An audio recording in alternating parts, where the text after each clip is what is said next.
साल 2024 शुरू हुआ एक अजीब सी बेचैनी के साथ। इसराइल और लेबानन बॉर्डर पे टेंशन बढ़ती जा रही थी, एक ऐसी टेंशन जिसे कई बार पहले भी हिंसा भड़क चुकी थी। इस बार चिंगारी भुकी जनवरी में बॉर्डर पे हुई कुछ झड़पों ने जल्द ही इसराइल और हिजबुल्लाह के बीच जंग का रूप ले लिया। दुनिया देख रही थी डर के साए में कि कहीं ये आग पूरी रीजन को अपनी चपेट में ना ले ले। आईएसएस कॉन्फ्लिक्ट की जड़ें बहुत गहरी हैं, जो मिडिल ईस्ट की कॉम्प्लेक्स हिस्ट्री से जुड़ी हैं। 1948 में बने इसराइल के अपनी नेबर्स के साथ हमेशा से ही मतभेद रहे हैं। हिजबुल्लाह लेबनान का एक पावरफुल शिया मिलिटेंट ग्रुप और पॉलिटिकल पार्टी 1980 में उभरा था, जिसका मुख्य उद्देश्य था इजरायली ऑक्यूपेशन का विरोध करना। ये दोनों ग्रुप्स पिछले कई सालों में कई बार क्लैश कर चुके हैं। इनकी एनिमोसिटी की वजह है आइडियोलॉजी, लैंड डिस्प्यूट्स और आपसी अविश्वास का घातक मिश्रण। यह करंट कॉन्फ्लिक्ट इस लंबी और खूनी कहानी का बस एक नया चैप्टर है, जो रीजन में फैली गहरी एनिमोसिटी की याद दिलाता है। आईएसएस करंट क्राइसिस को समझने के लिए ह्यूमेन उन दो लेबनान वॉर्स को देखना होगा जिन्होंने इजराइल हिजबुल्लाह कॉन्फ्लिक्ट को डिफाइन किया है। 1982 में इजराइल ने लेबनान पर पूरी तरह से हमला कर दिया था। उनका मकसद था पीएलओ को कुचलना, जो उस समय लेबनान में बेस्ड था। हिजबुल्लाह इसी कॉन्फ्लिक्ट के बाद उभरा था। इजराइल के खिलाफ उसकी रेजिस्टेंस ने उसे एक फॉर्मिडेबल फोर्स बना दिया। 16 साल बाद 2006 में एक और जंग छिड़ गई, जिसकी वजह थी हिजबुल्लाह का क्रॉस बॉर्डर रेड। 34 दिनों तक चले इस कॉन्फ्लिक्ट में भयंकर लड़ाई हुई। दोनों साइड्स ने एक दूसरे को भारी नुकसान पहुंचाया। हालांकि कोई भी साइड साफ तौर पे नहीं जीता, लेकिन इस जंग ने हिजबुल्लाह की बढ़ती मिलिट्री कैपेबिलिटीज और इजराइल के साथ लंबी लड़ाई लड़ने की उसकी इच्छा शक्ति को जरूर दिखा दिया। इन पास्ट वॉर्स ने रीजन पर एक अमिट छाप छोड़ी है। इनकी वजह से हजारों लोगों की मौत हुई है, अनगिनत लोग बेघर हुए हैं और नफरत के बीज बोए गए हैं। इन कॉन्फ्लिक्ट्स के निशान आज भी दिखाई देते हैं, जो इस इंट्रैक्टेबल कॉन्फ्लिक्ट की मानवीय कीमत की याद दिलाते हैं। आईएसएस करंट कॉन्फ्लिक्ट के एक सबसे डरावना पहलू है हिजबुल्लाह की काफी हद तक बढ़ी हुई मिलिट्री कैपेबिलिटीज।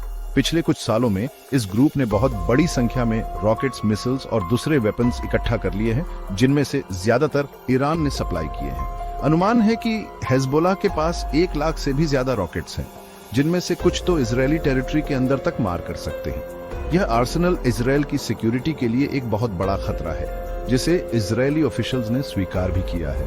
हिजबुल्लाह के प्रिसिजन गाइडेड मिसाइल्स खास तौर पर चिंता का विषय हैं।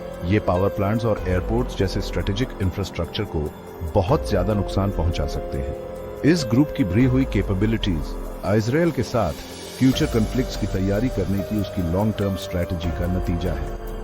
इजराइल ने इस थ्रेट का जवाब अपनी खुद की मिलिट्री कैपेबिलिटीज को मजबूत करके दिया है, जिसमें उसका Iron Dome missile defence system भी शामिल है। हालांकि हिजबुल्लाह के आर्सेनल की बड़ी संख्या और उसकी सोफिस्टिकेशन अभी भी इजराइल के लिए बहुत ज्यादा चिंता का विषय बने हुए हैं।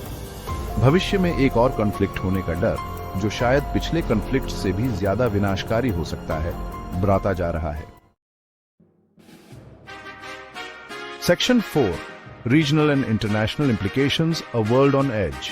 इजराइल हिजबुल्लाह कॉन्फ्लिक्ट के दूरगामी परिणाम हो सकते हैं, जो इस रीजन से काफी आगे तक जा सकते हैं। मिडिल ईस्ट एक जियोपॉलिटिकल टिंडर बॉक्स है और यहां हिंसा का बढ़ना एक बड़े विस्फोट का कारण बन सकता है। ईरान जैसे रीजनल एक्टर्स का इन्वॉल्वमेंट, जो हिजबुल्लाह को सपोर्ट करता है, इस कॉन्फ्लिक्ट को और भी कॉम्प्लेक्स बना देता है। इंटरनेशनल कम्युनिटी, जिसे इसके स्टेक्स का अंदाजा है, ने संयम बनाए रखने की अपील की है। यूनाइटेड स्टेट्स, जो इजराइल का एक मजबूत सहयोगी है, ने दोनों साइड से स्थिति को शांत करने का आग्रह किया है। यूरोपियन पावर्स ने भी अपनी चिंता व्यक्त की है और एक पीसफुल रेजोल्यूशन की जरूरत पर जोर दिया है। हालांकि इस लंबे चलते आ रहे कॉन्फ्लिक्ट का कोई स्थायी समाधान खोजना मुश्किल ही लगता है।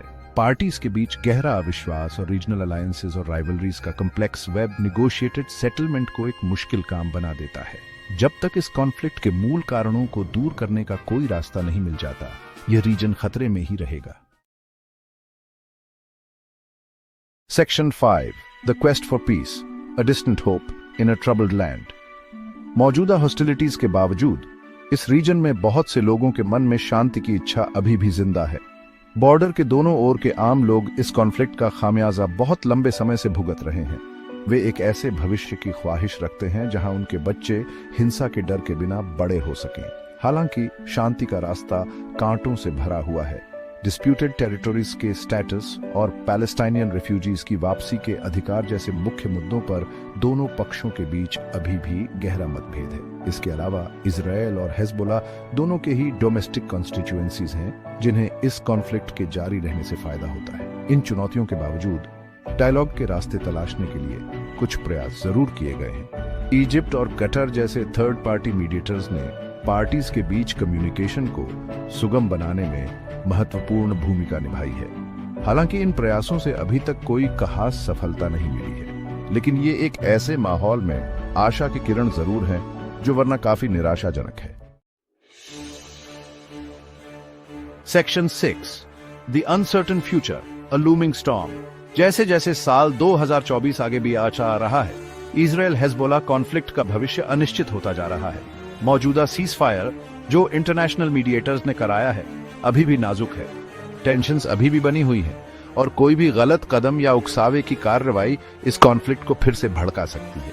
दुनिया देख रही है और इंतजार कर रही है, एक पीसफुल रेजोल्यूशन की उम्मीद कर रही है, लेकिन साथ ही और ज्यादा हिंसा की संभावना के लिए भी तैयार रहना होगा। इसके स्टेक्स बहुत ज्यादा हैं। इजराइल और हिजबुल्लाह के बीच एक और पूरी तरह से जंग बहुत ज्यादा विनाशकारी होगी, सिर्फ इन दोनों पार्टीज के लिए ही नहीं बल्कि पूरे रीजन के लिए। इंटरनेशनल कम्युनिटी को इस कॉन्फ्लिक्ट का एक पीसफुल रेजोल्यूशन निकालने के लिए लगातार प्रयास करते रहना चाहिए। डिप्लोमेटिक प्रयासों को तेज करना होगा और सभी पार्टीज को ऐसी कोई भी कार्रवाई करने से बचना होगा जिससे स्थिति और भी खराब हो सकती है। इसका दूसरा विकल्प है एक बड़ी जंग,